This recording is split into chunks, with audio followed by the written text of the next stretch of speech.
আসসালামু আসসালামু আলাইকুম প্রিয় দর্শক শ্রোতা, যে যেখান থেকে প্রতিবেদন দেখছেন সকলকে জানাই আন্তরিক শুভেচ্ছা অভিনন্দন। দেখতেই পাচ্ছেন দর্শক, আমি একটা ছোট একটা অর্ডার আমি কমপ্লিট করেছি। এই অর্ডারগুলো আমি একটা ভাইকে পাঠাবো। যাই হোক, সেইগুলাই আমি আপনাদের দেখাচ্ছি। ইন্দোনেশিয়ান স্মার্ট নেপিয়ার ঘাসের কাঠি। এই কাঠিগুলো রোপণ করলে কিন্তু সুন্দর ঘাস পাওয়া যায়। সেটা অতিরিক্ত পাতা সম্পূর্ণ একটি ঘাস, ইন্দোনেশিয়ান স্মার্ট নেপিয়ার ঘাস। কত সুন্দর ফলন বর্তমানে বাংলাদেশে এই ঘাসটার হয়। বেলে, এঁটেল, দোআঁশ যে কোনো মাটিতে এই ঘাসটার বাম্পার ফলন হয়। সেক্ষেত্রে আপনাকে এরকম পরিপক্ক ঘাসের কাঠি রোপণ করতে হবে। আর দেখেন, এই যে ভাসা ভাসা চোখ, এই চোখ থেকে কিন্তু আপনার চারা হয়।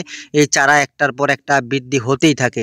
আপনার একটা ছোপাতে আপনার 12 থেকে 14 কেজি পরিমাণ কাঁচা ঘাস পাওয়া যায়, শুধু পাতা আর পাতা। এই ঘাসটা সবচাইতে পারফেক্ট।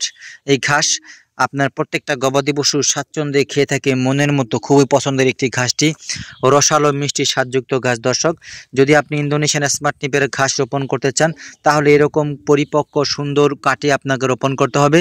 5-7 বছরের জন্য আপনি ফলাফল পাবেন সেই ঘাস চাষ করে। এই হচ্ছে ইন্দোনেশিয়ান স্মার্ট নিপের কাটিং। দর্শক, কাটিং সংগ্রহ করতে চাইলে স্ক্রিনে দেওয়া নাম্বারে যোগাযোগ করবেন। ধন্যবাদ।